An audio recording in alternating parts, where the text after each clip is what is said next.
everyone, and welcome to Head On with, of course, your girl Hani Hara. Today is a very special edition because we have two amazing, beautiful women who are making great exploits in Africa.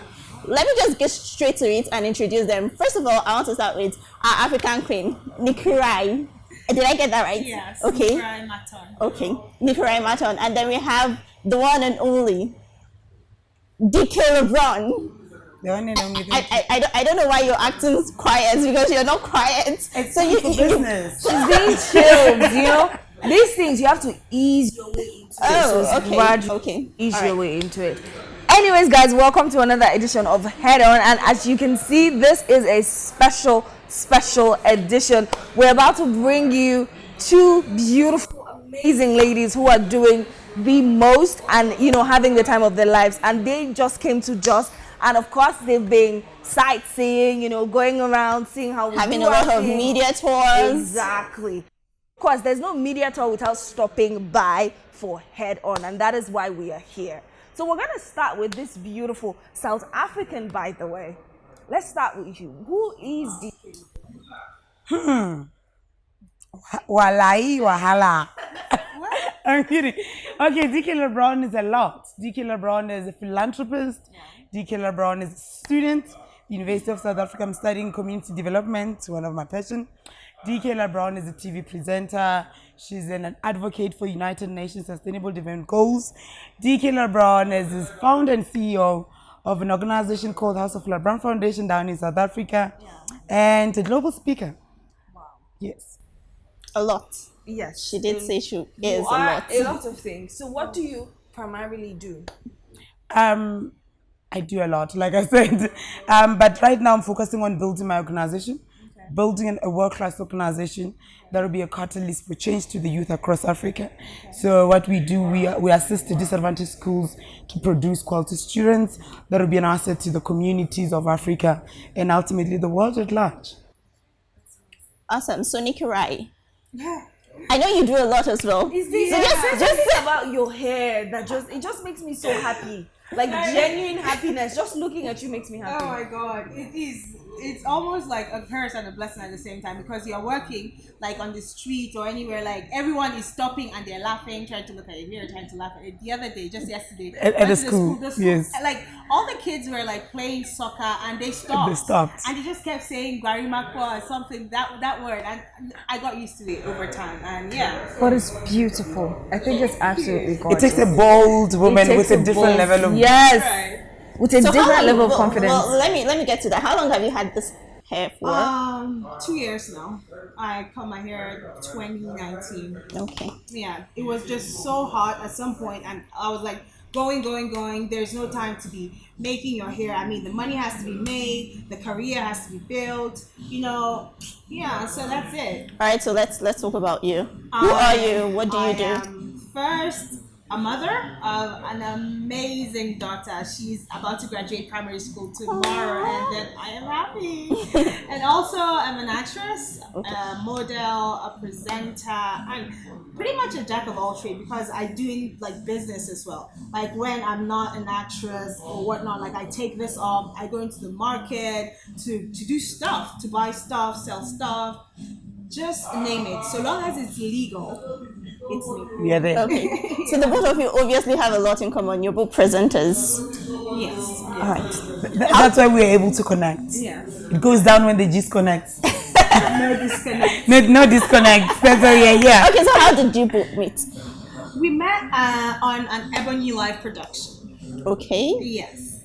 What was the production about? That is all I can say about that. Okay. All right. So you've been doing media tours. Yes. In Jos. Yes. Before Jos, you also we did. started Abuja. Yeah. Came from Abuja, then Jos. Okay. How has it been like? It's been fun. I mean, one of the events was my favorite, actually. Apart from the kids are my favorite. But like, my favorite was the horse riding. I still have my battle scars. But yes, my favorite was the horse riding, and yeah. And now the entire Just welcome home. This is home. even though I'm not eating any food from home because we've just been on the road and everything, I just want to eat something from home before I leave. So this She's is been my promising favorite me part. since we landed. It's been What has she promised you? They could say Buba, yes. I haven't tasted Washmalima, anything. When are you going to fulfill your promise? Hopefully tomorrow. Okay. Hopefully tomorrow. So, what's your favorite thing about Nigeria so far? Jos. What's your favorite thing about Jos? Like my favorite thing about Nigeria is Jos. So, what is your, like, when you came to Jos, when you landed, what has been that thing that stood out for you? The atmosphere, the beautiful atmosphere, the peace. When I landed, I just felt welcomed. The peace, beautiful weather, the beautiful scenery. It's beautiful. It's a home of peace indeed. Of course it is. It is a home of peace. So how does it feel coming back home with all of the expectations? Let me use that word. People see you and everything that you've done, and it's like a homecoming of some sort, and a lot of people have like expectations, or she should be this and that. How did you manage that? How does it feel? I mean, if you know me, you know that I don't live by people's expectations. Exactly. I don't. So I live by my timeline. I live by my expectations. I live by my to-do list. So it's all about me. As long as, I'm my daughter. And, that's it. So anyone else should go... Jump. You can say it. Jump. I mean, when the sun does not shine, they should stick their head up there. Hey. Yeah, that's it. Okay, so word on the streets. It's not like word on the street. It is something we know. You both were on a reality TV show. Were we? Weren't you? Were you? No, we were not. No? It was Ebony Life production. Oh. Netflix, yes. We were never on a reality show. Okay. You guys weren't on any reality TV show. I thought you guys were going to talk about that, but that's fine. You're going to make me a liar as well. Stop it. I swear, we were not. No, we know better than to take you, I swear. We know better than to take that word for Yes, it. we were on a reality TV. Oh, Is Mojare. it supposed to be secret? There goes though? the cat out of the But bag. we just prefer not to speak on it. Okay. It's something both of us have come to an agreement on. Is there any reason why you don't want to talk about it? Yes, there's plenty reasons. Lots of reasons. Lots. No. No. Not from my side. Yes. Anyway, so, but I just feel It's just a cat in the back that we like to. it's like Pandora's box. Yes. If everything is out, it's just going to be so chaotic, and Yes. there's so much going on for me right now. I do not want to mix my blues with makosa. Wow. So this particular reality TV wasn't so good. Was not there. Yes, It the was makosa. not- oh, okay. I mean, who dances makosa anyways? Nobody. Exactly. Nobody. So. Okay, all right. So we're not going to talk about the reality TV show. We're going to talk about two beautiful ladies here. Have you been to South Africa before? Not yet. I invited her to come. Okay, so Going to Cape Town. So it's going to be like she's going to appreciate you for bringing her to Well, just. she doesn't have a choice at this point. This girl has been blackmailing me right through. So now I'm indebted to her to get her to Cape Town. Yeah. Get her to the winery. She needs to do all the wine tasting and living it up. Or else I'll take her to Babalao. You're scared of Nigerian Babalao. I will commit. I'm willing to take you. Please don't go to Babalo. But I will really love to go there. Aside from the fact that I have met her, it's a place. It's Africa. It's home. Yeah. If you want to start something like this, building a career, a life as an African, we are all Africans for starters. Yeah. Before we are Nigerians, South Africans, Yeah. and whatnot. I feel you should actually experience everybody's culture. You should. Yeah. Do not cook yourself in one place and you just listen to the media. Paid media are like. Okay, paid media, and you know what I mean. But my point is, experience And explore. Africa, Yeah, explore and explore. whatnot. There are people you meet. I'm in Lagos. People you meet in Lagos, and I tell them I'm from Jos. I mean, they've never left the corners of Lagos, but they have an opinion of Jos, Yeah. and I'm like, you've never even been there. So I think you should, for starters, come. Then you can build an opinion, and For them, it's not even building of opinion. They try to stop me from coming to Jos. They have never been to Jos. They were like, oh, we heard that you were going to Jos, we saw the posters and what's not. Are you sure you want to walk into the war zone? They're going to snatch you before you even reach your hotel. They immediately when you land, they will kidnap you. They'll see you as a money-making scheme. All this sort of scary stuff. I'm like, I know what I'm doing. I'm an African child before I'm South African. Don't try me. Move. Do you understand? And I'm here, and now they swallowed their pride with their tail between their legs, walking through and like, oh, you know how to ball. I'm like, yes, and I'm in Jos, still alive, and I'm coming back. You know, definitely coming back. We'll definitely exactly come back very soon. Okay, guys, so enough talk about them. We're gonna go on a quick break, and when we come back, we'll dive right into the entertainment industry and everything that they do, and of course, we'll talk about their personal lives a little bit because I like to think that there's juice there. You know, I like to think that there's juice there, so we can't wait. We'll be right back after this break.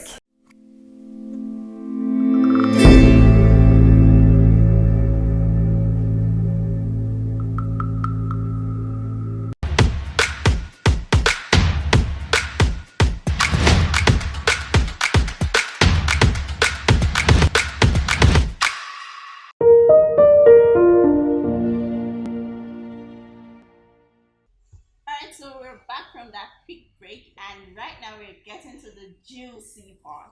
A part I love very much. Cheese. Already smiling. It makes me so happy. We know this. It does. I feel scared. You shouldn't do it. I also feel ambushed. Yes. It's you guys are going to love it. Okay. So Okay. you're going to love it. Chi, do you want to start? Let's just get right into it. What's your kind of movie? Like Spec. something Yes, just what's like your spec? appealing. I'm talking physically. My man. Rich. Rich. Yes. I like Okay, that. we're actually talking physically. I know. Yes. I know money is a physical something. Exactly. Let's talk about how he was built. And everything. Okay.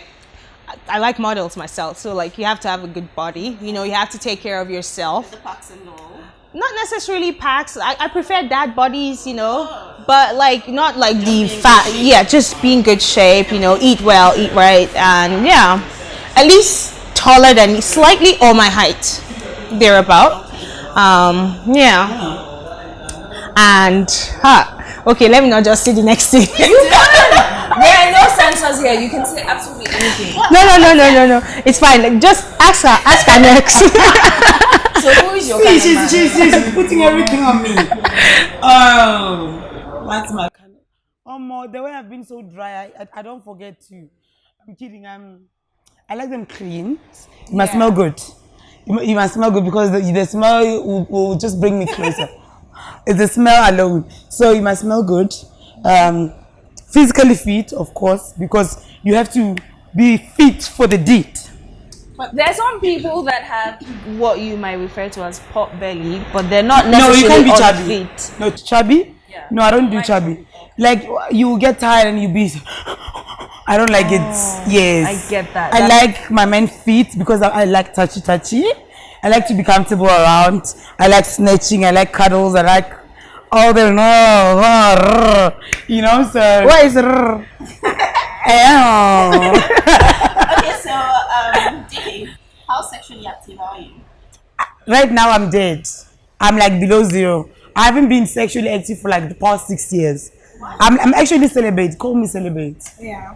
Was that intentional? Yes. Like intentional celibacy? You just didn't Yes. want to have sex anymore? Yes. Why? I'm afraid to fall pregnant while I'm not mentally ready, financially stable, environmentally where I'll be able to raise my child. But there's so many things you can do to prevent There is pregnancy. protection. That's what my body is not a pharmacy.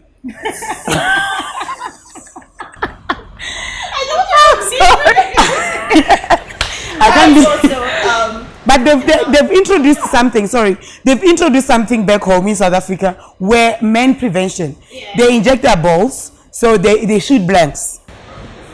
But I think they should introduce that in Nigeria exactly. as well. So they feel they are so sensitive. They can't even take injection on thetheir balls. They'll be telling you to go and take pills or injection. So my body says pharmacy. Your balls are royalty. Me, I go suck my beg. Wow. All right. you started it. You started it. That literally caught me off guard. But over to you. How sexually active are you? On a scale of 1 to 10. Honestly.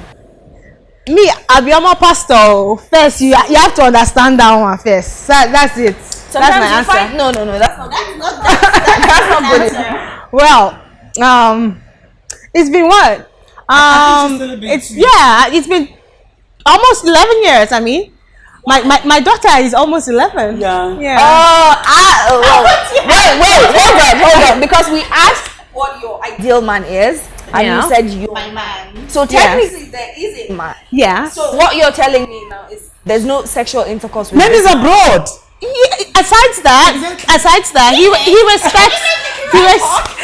he respects my decision and celibacy as well. So yeah. Okay. So why did that? Was it intentional or it just happened? Well, I don't want any more children right now. It's hard to do it alone. So I mean, celibacy does it. But this is 2021. Pardon me for saying there's so many ways to prevent pregnancy. I mean, when someone tells me pregnancy is the reason why you're not sexually active, for me it's not reason enough because again it's 2021. So okay, can I ask you a question? Is it like mandatory for people to like go around, throwing their genitals? You know what? Someone needs to put some pipe in this. No, it's not. But then again, for you to decide to be celibate, when you want to be celibate, there should be a lot more than just, I don't want to get pregnant. No. It's not about pregnancy. Exactly. I just feel like there's just so much going on that sex is a lot of distraction.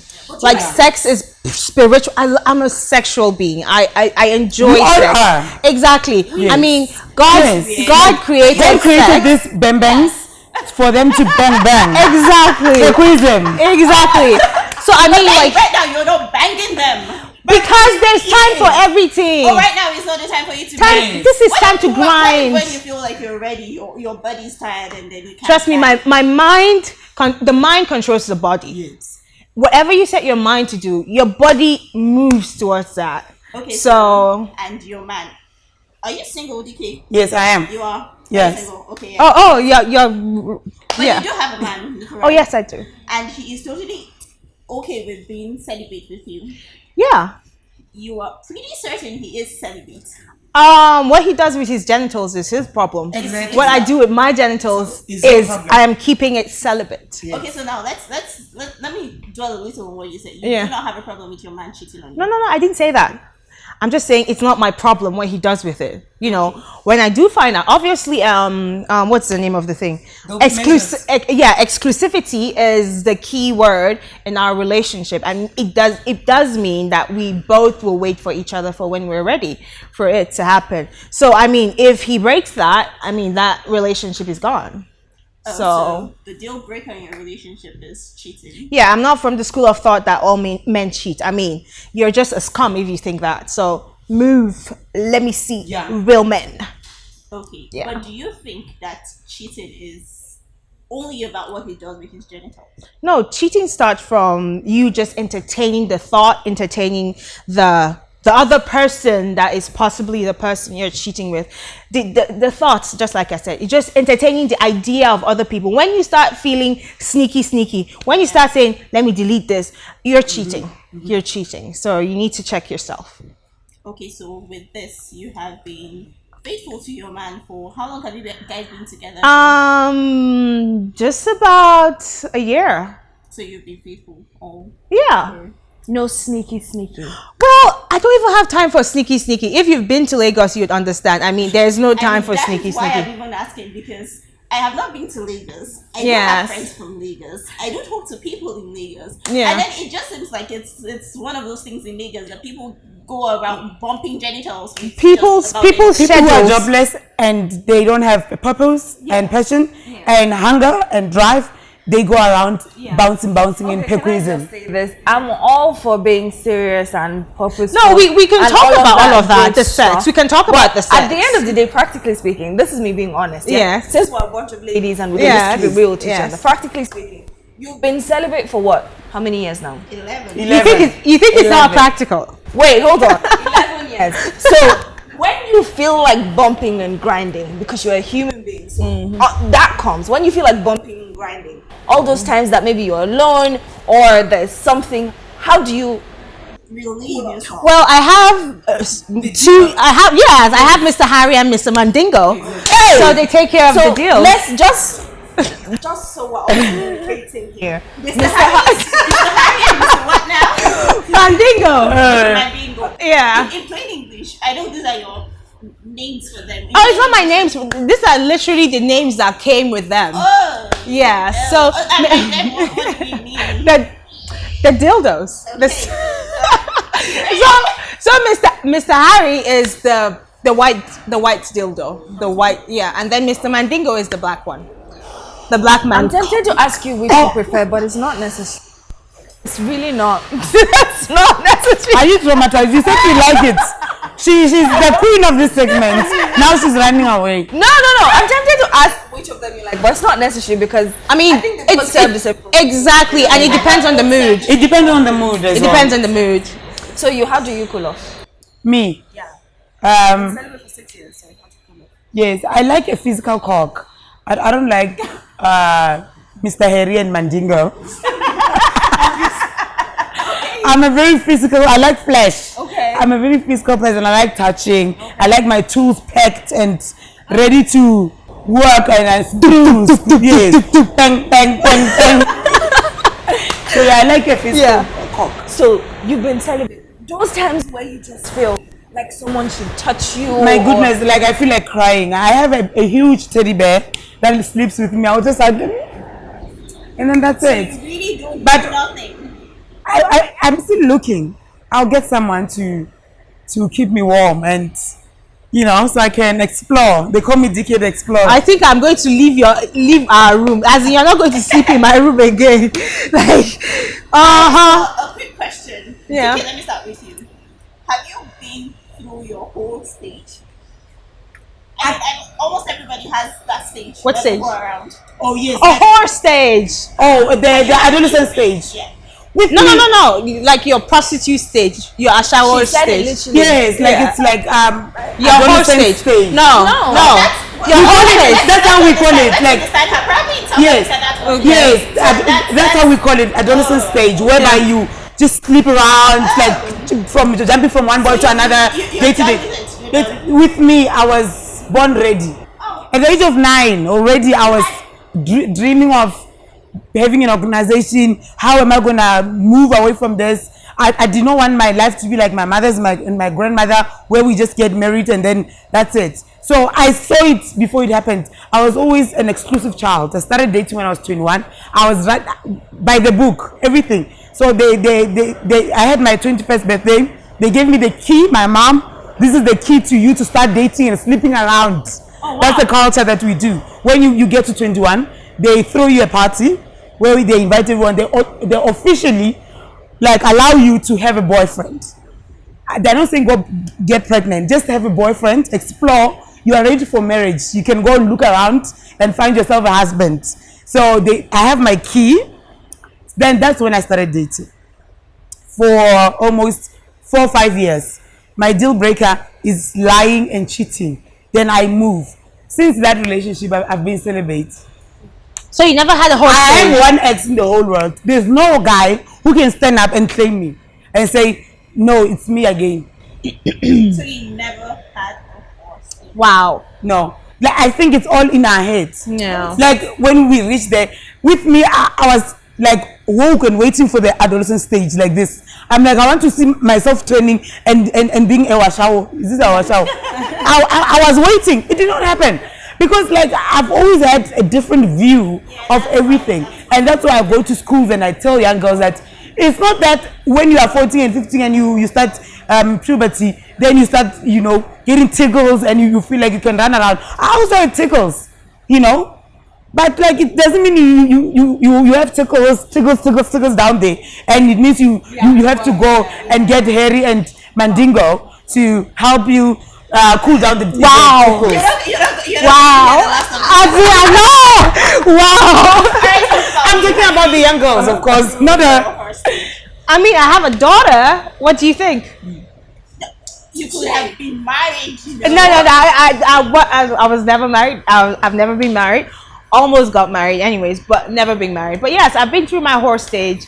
It was like when I was much younger, and my head, I have coconut head. Like I still do, but I mean, like at this point I'm more responsible with my actions and my decisions and whatnot. Of course I had a horse stage. And you actually did mention earlier that you're a pastor, you're a almost pastor. Yes, no. So I mean, I don't know how to correlate the fact that Pastors don't give birth to pastors. To young. they usually They don't. But then They usually don't. bring up their children in very strict environments, and so it's.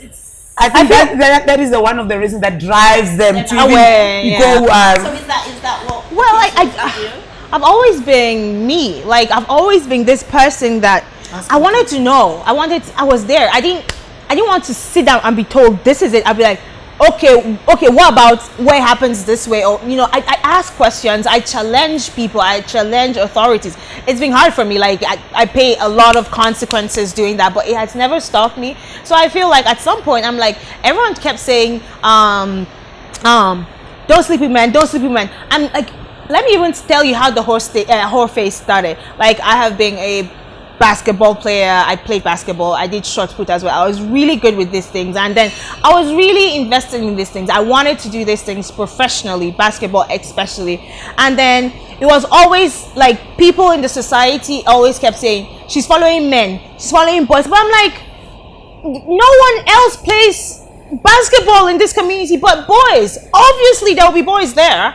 I mean, like, but I want to play as well. So, and then they kept influencing my mother with the talks, and then it kept like affecting my chances of actually training and whatnot. At the end of the day, I was like, you know what? You guys win. I am going to go full on whore. Not sorry. So, I was in uni then. So, I mean, you know what? I'm not going to basketball. I'll just go to. I'm in uni now. I'll go to boys. Yes. I'm going to clubs. You kept talking about boys. I wasn't even following the boys, but you kept saying boys. I said, okay, let me see what is happening in this. She changed from the one ball to two balls. Yes, I know. Okay, so I'm going to ask a very weird question. Can you remember your body count? Let me see. Of course I can. I mean, Give us a number. Give us a number. Give us a number. No, because like I'm thinking, because after my child's father, I'm thinking there's not much. That's it. Just your child's father. Yeah. It's been 11 years. Well, you did say that you went to boys. So if you did go to boys, how is it just one person? Well, when I went, unfortunately, when I went to the boys, it was just this one I went and found, and he just locked me up at once. So it's like, it wasn't like I was around boys. I'm like, technically, when you get pregnant, they will say, you are fucking around. Yes. Boys. No one will believe it's just one. So that's why I said that word. So obviously, yeah, that's it. Okay, so the whole situation with your daughter and, you trying to experiment and all of that, how did that happen? And eventually when you got pregnant, how did that play out? I didn't plan to have my daughter, but when she came, it was a blessing. Like, I didn't see any there was never an option of anything else but having her. Honestly, there was never any other option. I was like, this is it. A blessing anyway. Yeah, this is it, and I'm seeing it through. Like I remember when I spoke to my parents about it. My mom was away doing her PhD and whatnot, and when she came back, I was 6 months gone. Personally, I didn't even know I was 6 months gone, and then I had to tell her, because if you know, my mother is no nonsense. So as soon as she landed, she was settled in. I just told her, I don't carry beleo. She was like, I knew it. She was like, you are so fine. She knows. She says, I know my daughter is a fine girl, but like, the fineness is just too much, and whatnot. Like my dad, after they told me, he didn't speak to me the whole time. The rest of the 3, I had, like, my daughter was almost 10 months before like I gave birth. So like it was on the day I was going into labor, my dad was running helter-skelter. Okay, let's carry this. That was the day he started talking to me. But when he found out I was pregnant, he stopped talking to me completely. But like the day I got into labor, like everything was forgiving. Everything changed, and like they are best of friends. And it's... Whew. But society generally, how did they react to that? Because sometimes you find that when you come home, it's a different reaction. But when you go out, you're walking on the street, you meet people, and people are either giving you the look or they're saying like weird things. So how did people react to that? For me, like I said, I've always been this person that didn't care about what people thought. Of course, people talked. Even before I got pregnant, people were talking. That was why I ended up not playing basketball. They were talking. And over time, I realized they won't stop talking, even if I'm doing good. So I have to just be myself.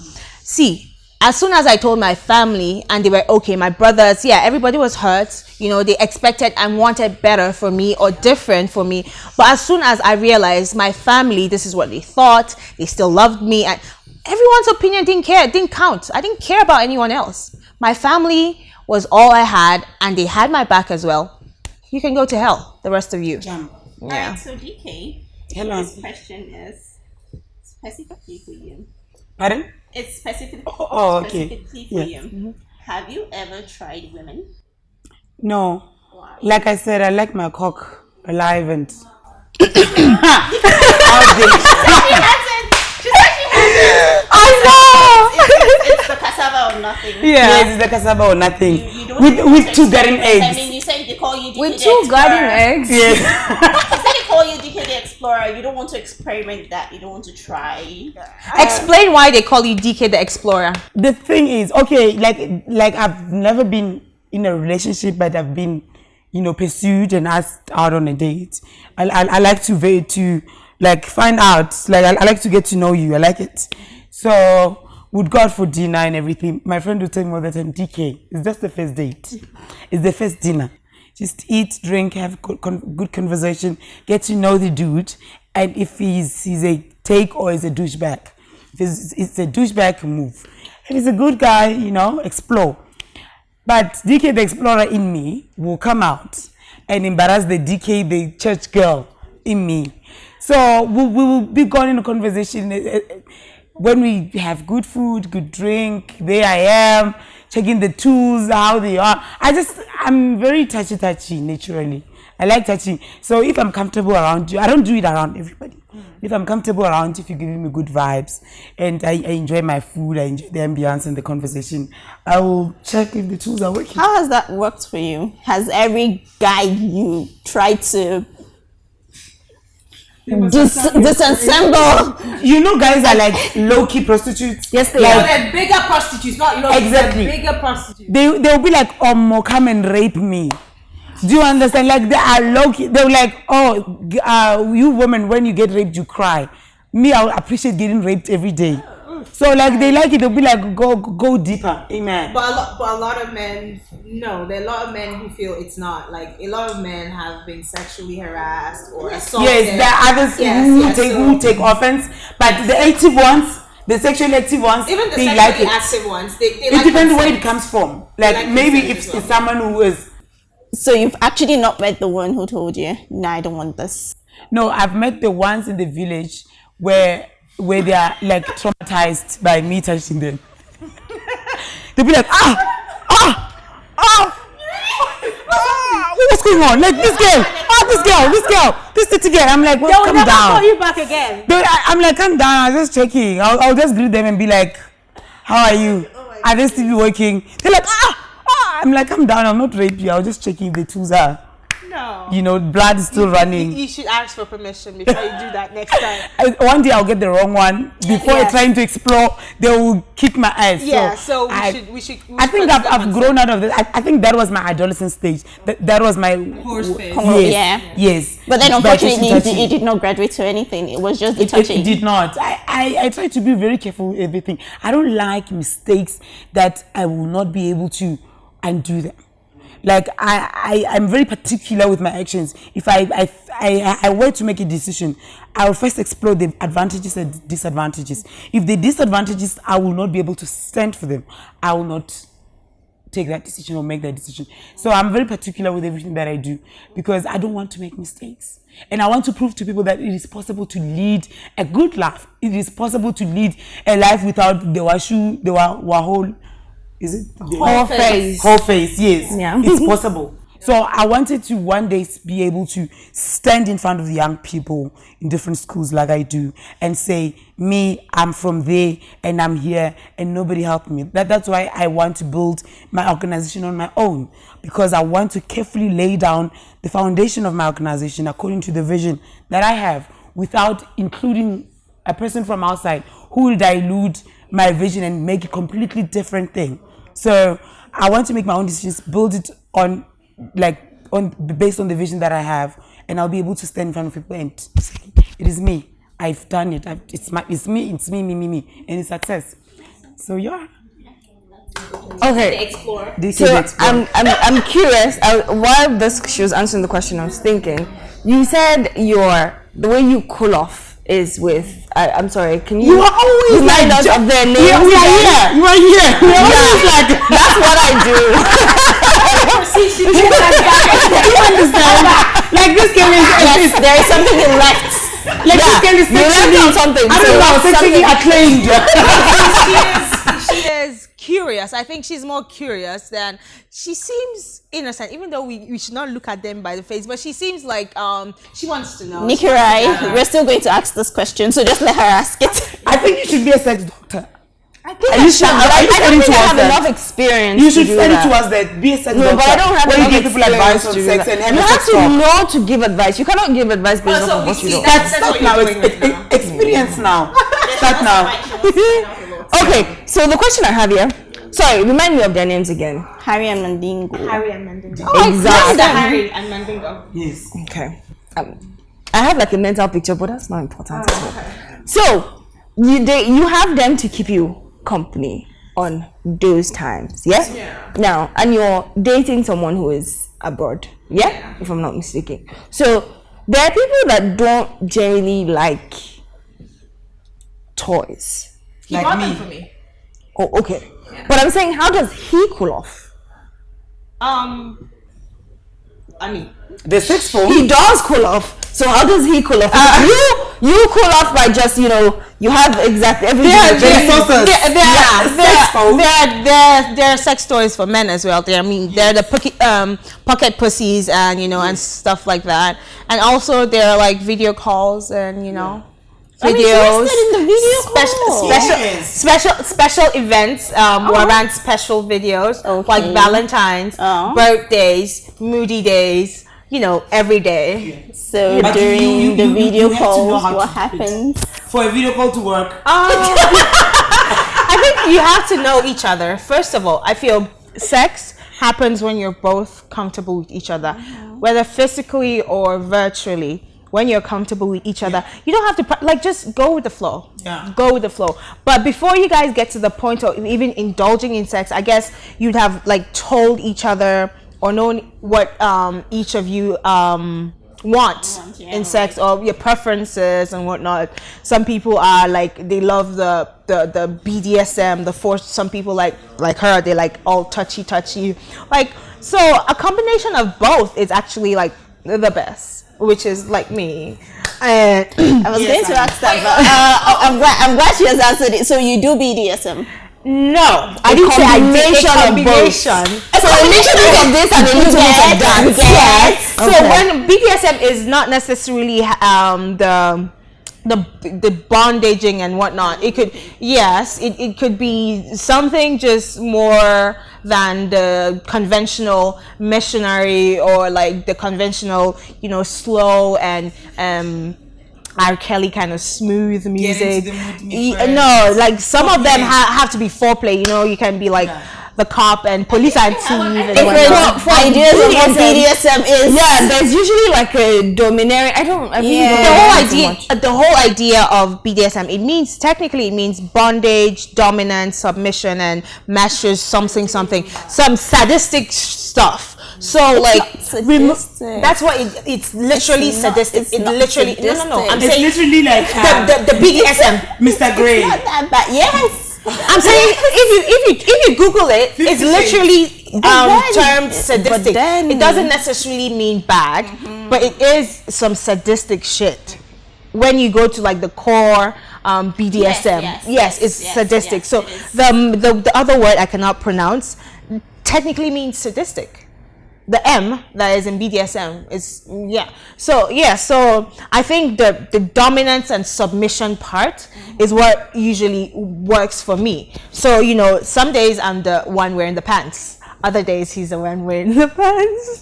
So which is your favorite? Do you like to wear the pants? I like wearing the pants. All And the he time. loves it. He loves it too. He loves when I'm the boss and I wear the pants in the house. Okay, so we've had a lot of juices. Yeah. A lot. One too many. Let's close off, please. One too We're many. going to go on a quick break, and then when we come back, we're going to get into something more serious. Yeah. Away from BDSM. Yeah, away from all the love and Yeah. relationship away from and sex. Yeah. yes, away Okay, from good. sex as well.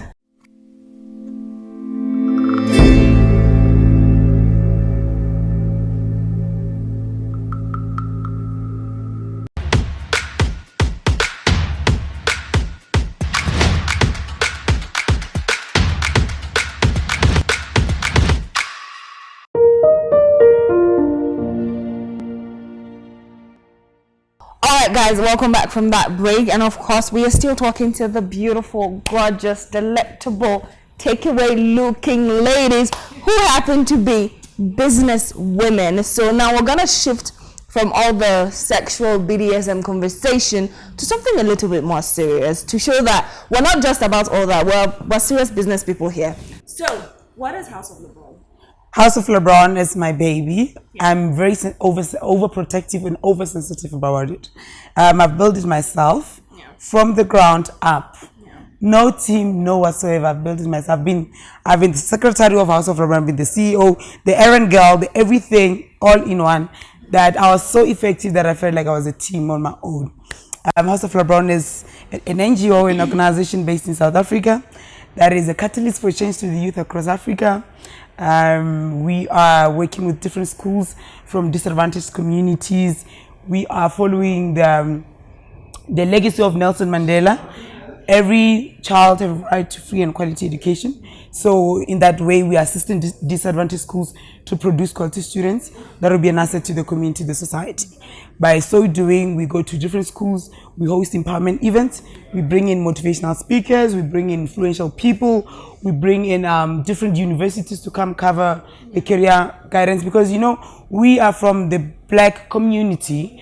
All they know is, okay, when I grow up, I want to be a policeman, I want to be a nurse, I want to be a lawyer, there are so many careers that our young people don't know about, that we invite universities and colleges to come and sell them, to come and educate the secondary school learners. There are other careers apart from being a pilot, being a teacher, being a nurse, we cover the two. We do poverty alleviation for those who do not have food, because we also are advocating for the Sustainable Development Goals, United Nations 2030. So, end poverty, quality education, good health and well-being is our main focus of the goals. So yeah, House of LeBron in general is just a house of everyone, for everyone in Africa who is willing to grow and change and evolve and be innovative. Okay. So what birthed the ideal House of LeBron? Like, why did you think of this particular thing? It was built based on my personal experience. I was raised in the village by my grandparents, like I said before. So growing up there, it was difficult for me to understand why I'm the second born. I like to tell people that I'm the last, because I was the only one who was raised in the village and the others. So I'm the second born. So I couldn't understand my mom. Why would you leave me in the village and take others to the city, and they're having it easy, they go to the best schools, me, I'm here, I have to go to fetch water, fetch that, But my grandmother picked it when I was young, that I actually don't like that. So she would call me softy. She wouldn't want me to go fetch water, she didn't want me to do that, go to the mountain, get wood, and she's like, no, this my daughter is too soft for that. She check her hands, so soft. So she protected me because she saw that I was already battling the issue of being raised apart from my siblings. So growing up there, we wouldn't have sanitary pads. I would, even though I started my periods later, but I would see my friends who didn't have sanitary pads, we didn't have stationery, we shot this. Our parents would come maybe after Good Fridays, Easter time, or December, or 3 times a year. So we lack a lot. And we would appreciate people coming to our school and giving a talk, because we didn't have parents educating us on sex talks, on menstruational hygiene, on a lot of things, on puberty. You just see your breath growing, you have pubic hair, you don't understand what's going on with your body, you think maybe something's wrong, maybe they'll whip me, they'll smack me, maybe I did something for me to grow the hair, what's going on, you know? So we'd have people coming to our school and educating us. And I saw it very important to like continue with that, and other schools did not have as well people coming to our schools. So I found it very important for me to educate people and go to the schools and provide what the school cannot provide. At the end of the day, the school also cannot operate in isolation. There's no government that can operate in isolation. There's no organization that can operate in isolation. I think it's a collaborative task as a nation, as a continent, to collaboratively work together and build a just peaceful world that we want, or continent, because I'm passionate about Africa. But yeah, that's that. So what is the end goal for House of LeBron? What do you hope to achieve after everything? Like I said, I'm building a world-class organization. I have bigger dreams. I'm building a world-class organization. I want to branch out to all 56 African countries. I want to be bigger than Gift of the Givers, your United Nations Foundation, where it's lacking, where there and there. I want to have an office in every other African country. So right now I'm starting small. I'm collaborating with upcoming organizations in different countries, so I can be known in that country, so I can, people can recognize my work, and I can like build them, and we work together in different countries. So it'll grow into an office one day, and then into an office park, and we don't blow. Of course. You do a lot. Actually, A lot. I'm trying to like gather my thoughts on it. So I think I will talk about the business part aside the entertainment part. That's like your baby. Yeah, well, yes, because like it's something I put actual blood, sweat, and tears into. Like everything I sink into. So the name I have, like I okay. Let me calm down. So I have a clothing company, and then I have a media company as well, like a creative hub, if you may say. And then also I work with someone, I partner with someone with a creative hub of sort as well. So we typically manage artists, music, models, whatever it is, entertainment. We do that, and the studio has like a photo studio, a video setup for whoever wants to come. A lot of people want to create content, visual content, but maybe they feel the backgrounds and whatnot is not like so good or up to par. Like you can come into our studio and we have you fixed, we have our stage and whatnot. And then we also have a music studio as well for people that sing and whatnot there. That's the one we are more keen on, because these days music is moving, and then it's also the photography, pictures. I mean, there's money there, so that's it. It's pretty much the same thing with mine as well. Aside that, mine, the personal one, we manage artists, like I said, and I am technically managing myself, but not me, because my partner is there, so he's managing me. He's doing most of the work. So our own personal company is called Mint Frog Creatives, and then the other one is called Lumination Media.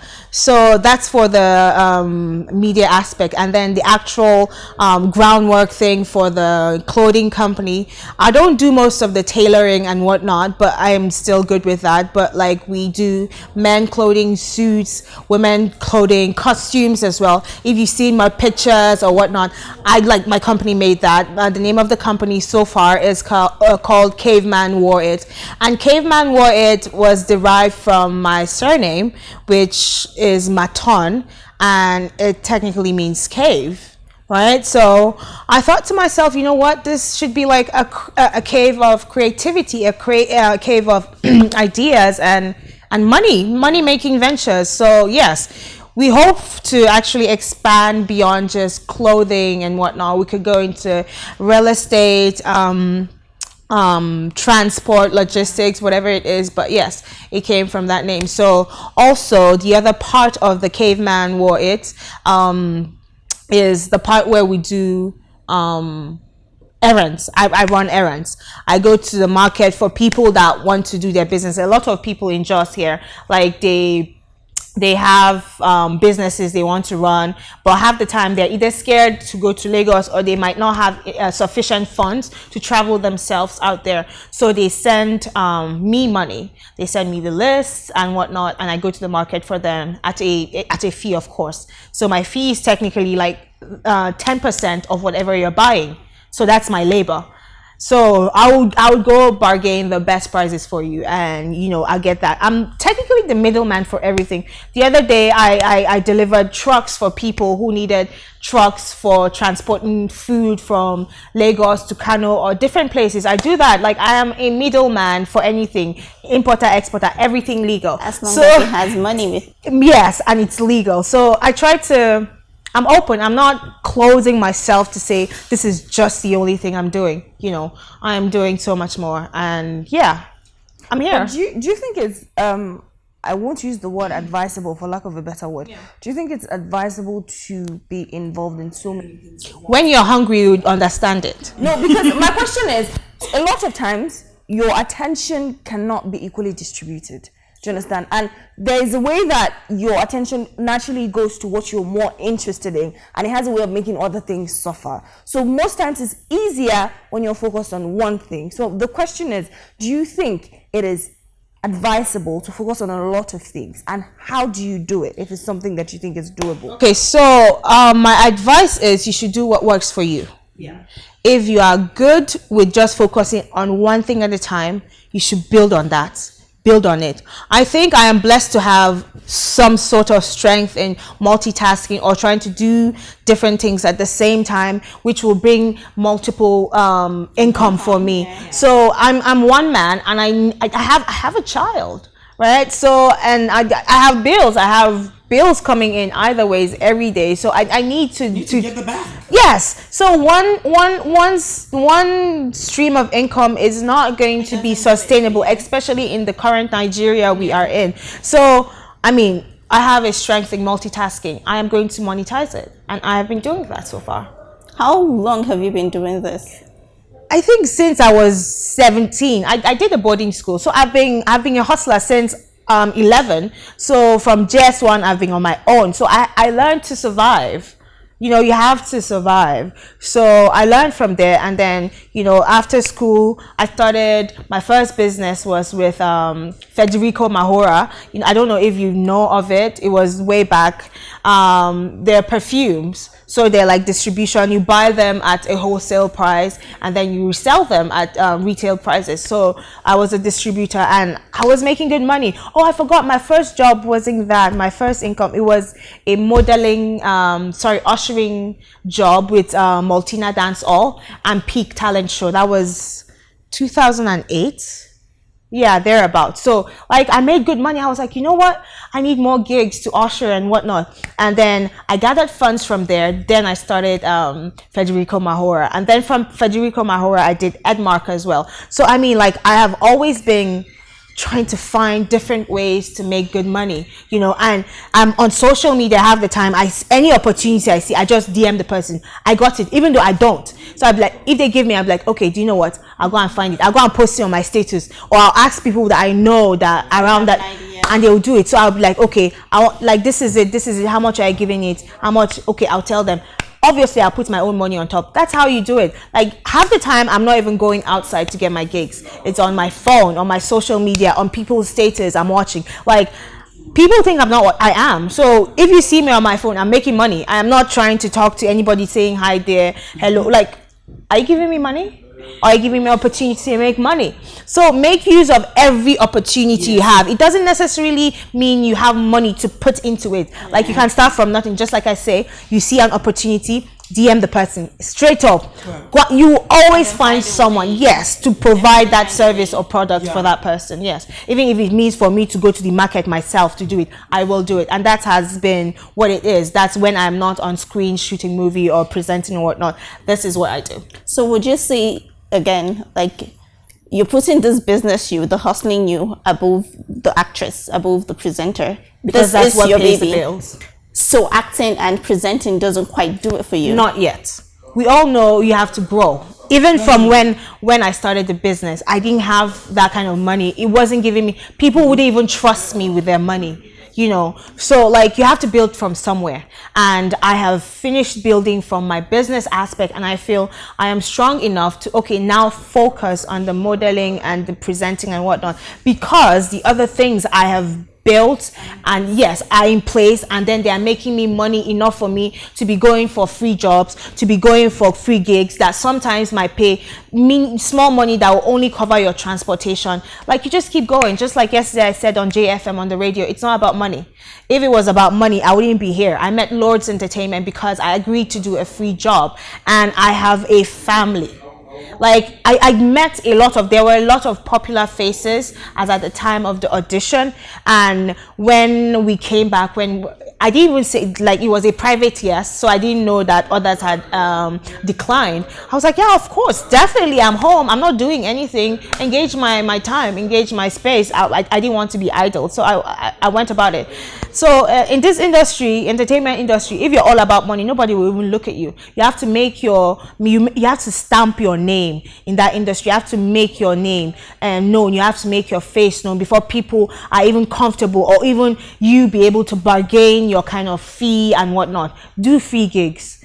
If it is, you don't have to do free gigs if it's going to be at your expense. For instance, if this gig is at Haipang and you don't have money for Haipang, politely decline, and you can tell them, please, you're open to other opportunities that are around you that will not inconvenience you. Sometimes if you have a good director, he would offer to pay for your transportation, and obviously most sets pay for your feeding, your welfare and whatnot. So if you do have someone that is quite understanding, they open up a door for saying, okay, don't worry, come up, we'll pay your transportation. But first and foremost, if you feel like you must be paid, do not don't say I said you should do free jobs. Or do what works for you. Like I said, do what works for you. You must lose millions to be a billionaire. Exactly, you must lose billions. So it worked for me this way.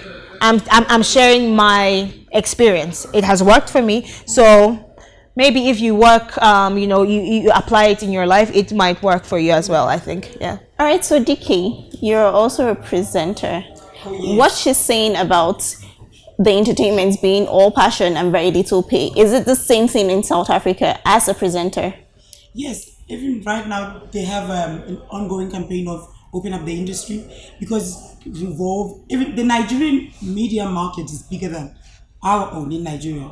Like, you guys are like on another level bigger. Like, there's lots and lots of celebrities in Nigeria, lots and lots of media people, media houses, a lot of productions as well. With us, it's like just one full circle where it's like same faces, same people, same production companies. We know the biggest productions are Ferguson's and this and that and that, you know. So that's why they're kind of like open up the industry, open up the industry, have more channels, have more this, have more that. But yeah, with the media, I think generally you need to go gradually. You need to give before you can even receive. So you need to train yourself. I went to a lot of free gigs as well. I had a lot of no's. They say, oh, we love your voice, but you are not, your personality doesn't match the nature of the our character, show or the concept, you know. Or they'll say the nature of the show doesn't match your voice, or they'll say your personality is too hard for how the nature of our show is too. Do you understand? You try to balance it, but you need to give. It takes a lot of presenting. That is one thing that motivated me to open my own media house. I have my own media house. Is called Hustlers Link Media House. We are linking all the hustlers on the ground, because I know how it feels to be on the ground and hustling, and no one is giving you an opportunity or opening a door for you. So it's called Hustlers Link. We are the plug, we are the socket, we are the plug. We are, putting them together. So we're working on a lot of content. Still raw. We will soon collaborate with Honey. It's a new channel that just came up. I like it because it's an African channel. It's broadcasting in different African countries, and the media house in South Africa. That's the headquarters. So we'll do with them there and see what way it can take us. But I love presenting a lot. Yeah. Before, I'm a global speaker on a leader and a girl child and a boy child, and that I'm a TV presenter. It suits you. It does. It does amazing to your personality as well. I'm sure you know that. Okay, so let's compare. You've been in Lagos for how long? 2016 till now. So that's about what, 5 years? Before going to Lagos, you had a taste of what the Jos entertainment industry is about. It was quite slow for me, to be honest, because like I think maybe I did not meet the right people at the time. Maybe I did not know where these things were happening. Before the major entertainment, media, blah, blah, blah, I was passionate about, aside basketball, dance. I really wanted to dance. And there was MDA, that's Mobile Dance Academy. I was there, like I was in love with dance, and like, even though I'm a terrible dancer, I really wanted to learn. So yes, that space. I really stop saying that. Stop saying that. She doesn't say that.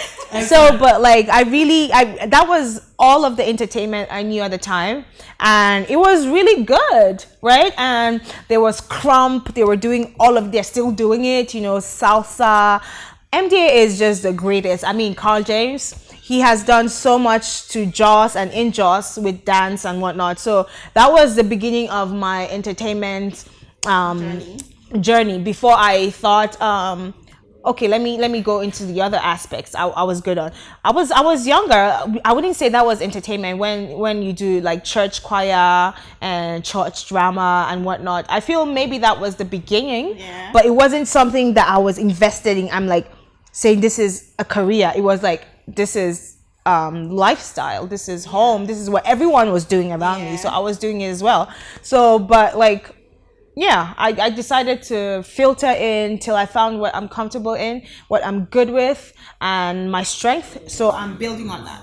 Okay, so let's do a little compare and contrast between the industry in Lagos and the industry in Jos. What do you think Jos needs to do to improve to get to? Because most people now say Lagos is a bigger industry. We used to know Jos as a hub of entertainment, but right now Lagos has taken over that. We would all agree to that. So what do you think Jos needs to do to get to that level, or to even surpass the level that Lagos is at now?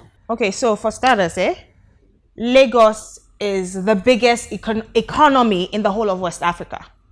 I am not shitting on Jos or anything, but there is no comparison in the sense that there is an economy there already that encourages such a culture, such an industry. There's an economy that invests in this industry called entertainment. We're in Jos, we know we're together in Jos. We know how typically entertainment is perceived, or acting or anything. No one even invests in it. Like, you have to keep driving, pushing, or you have to move out of Jos first to be able to have a proper career that you feel. A lot of people have done it here in Jos, so don't get me wrong, a lot of people have done it, but it's just too much toiling that if you put that effort in Jos, you'd be a billionaire. It's because we do not appreciate entertainment in Jos. Yes, it is a hub of entertainment. Half the industry of Nigeria are products of Jos, one way or the other, either from school, either from living or whatnot. They are all Desmond Elliot, Two-Face, name them. They are Cobams, name all of them. They always have a connection to Jos. So what is the problem? The problem is we do not invest in this industry. We have a closed mindset about it around here. We have a judgmental mindset about it. They always think actors and actresses, especially the crew members, they're good. They'll make money. Photographers, people with the camera, they make money. But you see people like us in front of the camera, like, we're always tagged like prostitutes and whatnot. And that has to start from the mind. Our mindset has to change for us to be able to have a whole overturn of the situation we have. I mean, we are creatives. Like, the best rappers are from Jos, the best actors are from Jos, the best of everything are from Jos. So why can they not make it in Jos? Why do they have to go outside Jos to make it? You know, so I feel that's one of the reasons I said, okay, I need to come back home, and you know, we need to start somewhere. Yeah, I started from here as well. Like, I started pushing from here as well, even though I did not believe in myself, or I wasn't so channeled and focused. But this is the hub. This is it. This is the bedrock of the industry in the whole of Nigeria. Why not we bring the investors here? We should bring we should come together, put heads together. The economy here. Yes, we should build. Yes, let's bring it here. We should stop the comparison. We cannot compare with Lagos. Let me not lie. We cannot. Economically, we cannot to begin with. I mean, you need money to make everything move. So if there is no money, nothing happens. So first and foremost, we have to be able to invest in it. I think you guys need to start a Fact Just Rock. You bring in all the celebrities that. There's something called Just Rock already. We do have it. It's just that we have to actually truly believe in ourselves enough to put in money. Scared money makes no money. So you have to lose millions to make billions. Exactly. So if we're not investing, how are you going to make money? How is the actors and actresses, the presenters, are going to make money? Yeah. There has to be money to go around for them to be successful in this industry in Jos. All right, so DeeKay, do you have anything else to say to us about yourself, what you do? Anything, last words? I think we've covered everything from sex to work to Mr. Harry and. All right, so you think we know you enough now? Yeah. One thing that I didn't speak about is me being a global speaker. I love that too. I do talks in different summits across the globe. My first international gig was in Europe. I got paid in pounds, I mean. Is this me? Is this me? Do you understand? I'm like, Mom, I just got an international gig and I'm getting paid in pounds. So, and he started believing in myself. Yeah. I started calling myself a global speaker before I could even speak outside the country. Awesome. Yes, and then you look to that and I'm the global speaker now. I speak in different African countries. Awesome. Different countries as well. Yeah. So yeah. And I love it. I love Jos. We love you too. Yes. We really hope you do come back very soon. Be going. Don't be going. I don't love you. No, none of you said you love me. We do love you. You're a home girl. But you're a home girl. Come on now. I love you. Looking like flowers. Okay, thank you. I love you too. Alright, so do you have any last words to say? I love the fact that there are a lot of dreamers right now in Jos, and I want to work with each and everyone, like, no matter how small, just believe in yourself. People think I don't blow. I never blow yet, but like, it's the love that you people give me. It's the support. So I want to give it back to each and everyone, just the same way I'm getting. Imagine if we give each other all the same type of, all of us we don't blow now, we all blow. So like, let the love go around. Yes. Let the love go around. Yeah. So Before we go, one thing that all of us share here is that somehow we're affiliated to media. So what do you think is the hardest part about being a woman in media?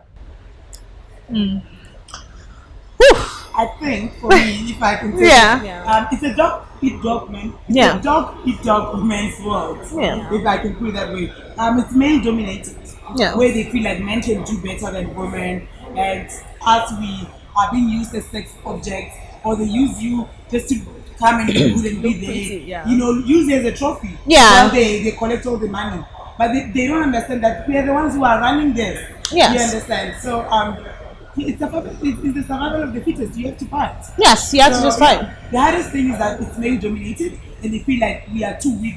But the women are taking over. I mean, the biggest films in the industry right now are like the women. Them Kemi Adetiba, they're taking over. I mean, one of the biggest production media house is run by a woman. So yes, we should not dwell on our limitations. We should dwell on our strengths, and we should put forward. In every industry, in every department, there's always a setback for men and women. Yes, generally in our society, women are set back a lot of years. But you see what? If you dwell on that, you will not move. So you just look past that, look at your strength, and keep pushing. Just keep And pushing. you also have to support each other's sisters. Yes. Let's stop like being jealous and trying to Yeah. each other And we should down. stop saying things like I'd rather have male friends than no. I would rather have the worst female friends than have male friends, because you know what, at the end of the day, a man, even like your best friend, will support and defend a total stranger over you. So why do we women keep saying things like I'd rather have male no, I would have the worst sisters, and you know, over time the love and Build support, each other. she will change, she will come around. I mean, that is the love of Christ, isn't that? So yeah. Unless for me, I don't have time to build. If you're not doing me to build you, make I move. And I mean, like, of course, female faces Yeah. look better in front of the camera. Exactly. So, Yeah. Man, you've not seen Nigerian men. Don't start that one. Nigerian men are fine. Okay, so for young people watching you or people out there who are watching you, how can they get across to you if they need to? Oh, go on. Oh yes, I'm on social media, on Facebook, Instagram, Twitter, @Labron DeeKay, the House of Labron F. That's the organization, and let's talk. Okay. Mine is it's a bit different on different social media, but like I have Facebook, Instagram, Twitter, and recently TikTok. And on Instagram, Twitter, and TikTok is at Nikurai. That's NEEKURAII. And then on Facebook is Guinevere or Gwenshare, whatever, anyone. Yes. All right, ladies and gentlemen, you have heard it from the beautiful ladies. I was going to say horses mouth, but they're too beautiful for that analogy. Yes, so you've heard it from the beautiful ladies. And first of all, I would like to say a very big thank you to Berlin Lounge for letting us use their beautiful location. I mean, this is absolutely gorgeous, and we're having a beautiful time. I mean, the ambience is nice, everything is beautiful. So thank you guys so much. And of course, I still remain your beautiful, delectable, extra sauce, extra spicy host, Kay. And with me it's is Honey, but don't forget to subscribe on Lots Entertainment YouTube channel and follow them on every social media platform. It's just Lots Entertainment. Thank you for keeping up with us on Headson. Till we see you again.